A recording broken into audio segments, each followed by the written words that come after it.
आप सबको जय मसीह की। अनुग्रह लघु मनन में आप सबों का स्वागत है। मित्र, आज हम विचार करेंगे लूका रचित सुसमाचार उसका 15वां अध्याय और उसके 20वें पद पर। और इसमें इस प्रकार से लिखा है, तब वह उठकर अपने पिता के पास चला। वह अभी दूर ही था कि उसके पिता ने उसे देखकर तरस खाया और दौड़कर गले लगाया और बहुत चूमा। मित्र, उड़ाऊ पुत्र का यह दृष्टांत हम सभी जानते हैं। बेटे ने पिता को बहुत दुख दिया। बेटे के कारण एक प्रेमी और धर्मी पिता की बहुत भारी बदनामी भी हुई। हमें नहीं पता कि बेटे के कारण पिता को समाज में क्या क्या सुनना पड़ा होगा, लेकिन वचन बताता है कि जब वह लौट कर आया तो पिता ने उसे गले से लगा लिया और आनंद से भर गया। मित्र, यहाँ एक विशेष बात पर ध्यान दीजिए। वचन बताता है बेटा अभी दूर ही था कि पिता गले लगाने को दौड़ पड़ा। अभी तक उसकी अपने पिता से कोई बातचीत नहीं हुई थी। वो मार्ग में ही था, वो दूर था। अभी तक पिता को यह मालूम नहीं था कि बेटा सब कुछ उड़ाने के बाद क्या फिर से कुछ मांगने आ रहा है या पश्चाताप के साथ घर वापस आ रहा है। The father did not know. Bible में ऐसा रिकॉर्ड नहीं मिलता है कि पहले पिता ने अपने उस पुत्र से बातचीत की और जब वो श्योर हो गया कि अब सब कुछ ठीक है तब उसने उसे गले से लगाया। ऐसा रिकॉर्ड नहीं है। मेरे मित्र, उसके पिता ने यह नहीं पूछा कि वो सारा धन कहाँ है जो तुमने यहां से लिया था, वो सोने की अंगूठी कहाँ है जो तुम पहन कर गए थे। मित्र, यहां हम देखते हैं कि पिता ने मुंह नहीं फेर लिया, लेकिन पिता ने उसे उसी हालत में स्वीकार कर लिया जिस हाल में वो था। मैं प्रभु का धन्यवाद करता हूं कि यह दृष्टांत प्रेमी पिता परमेश्वर के उस प्रेम को दिखाता है जो वह मसीह यीशु में हमसे करता है। पिता ने उसे दूर से ही देखा। इसका साफ साफ अर्थ ये भी है कि शायद वह प्रतिदिन अपने बेटे का इंतजार करता होगा और उसकी आंखें उस मार्ग पर हमेशा लगी रहती होंगी जिस मार्ग से वो आ सकता था। पहला कुरिन्थियों 13 और उसके 7 में इस प्रकार से लिखा है, प्रेम सब बातें सह लेता है, वह सब बातों की प्रतीति करता है, सब बातों की आशा रखता है और सब बातों में धीरज धरता है। सब बातों में। मित्र, प्रेम सब बातों की प्रतीति करता है। ये बहुत ही गंभीर वाक्य है।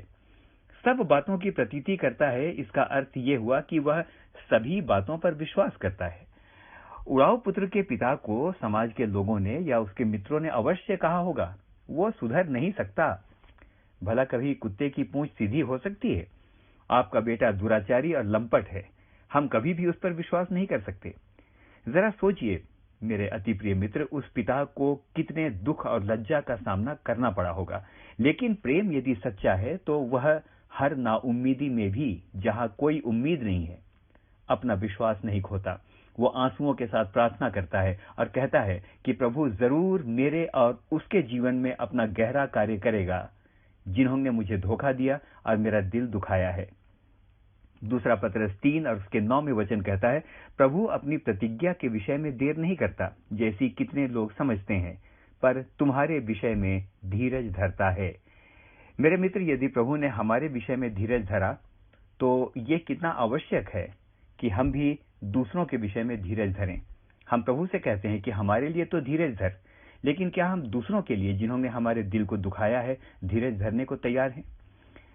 असल में यीशु अपने इस दृष्टांत के द्वारा प्रेमी पिता के प्रेम का वर्णन कर रहा है। मैंने अपने जीवन में बहुत से ऐसे लोगों को देखा है जो कभी किसी पर विश्वास कर ही नहीं सकते। एक बार किसी से गलती हो जाए तो वे जीवन भर उसे माफ नहीं करते। ऐसे लोगों के लिए मैं कहूंगा कि ये लोग परमेश्वर का हृदय जानते ही नहीं हैं। वे भूल जाते हैं कि खुद उनकी गलतियों को कितनी बार परमेश्वर ने माफ किया है और उन्हें जीवन जीने की आशीष दी है। ऐसे लोग सुसमाचार और परमेश्वर के प्रेम और मानव व्यवहार से अनजान हैं। मित्र, परमेश्वर आज भी उस हर इंसान का इंतजार करता है जो भटक गया है। वो प्रतीति करता है कि शायद वह आ जाए और नाश होने से बच जाए। सवाल है, क्या हम किसी ऐसे व्यक्ति का जिसने हमारा दिल दुखाया है उसी प्रेम से इंतजार कर सकते हैं जिस प्रेम से यह पिता अपने पुत्र का इंतजार कर रहा था?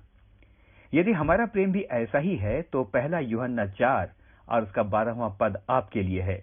यदि हमारा प्रेम ऐसे ही है तो, और ये पद इस प्रकार से कहता है, परमेश्वर को कभी किसी ने नहीं देखा, लेकिन यदि हम आपस में प्रेम रखें तो परमेश्वर हम में बना रहता है और उसका प्रेम हम में सिद्ध हो गया है।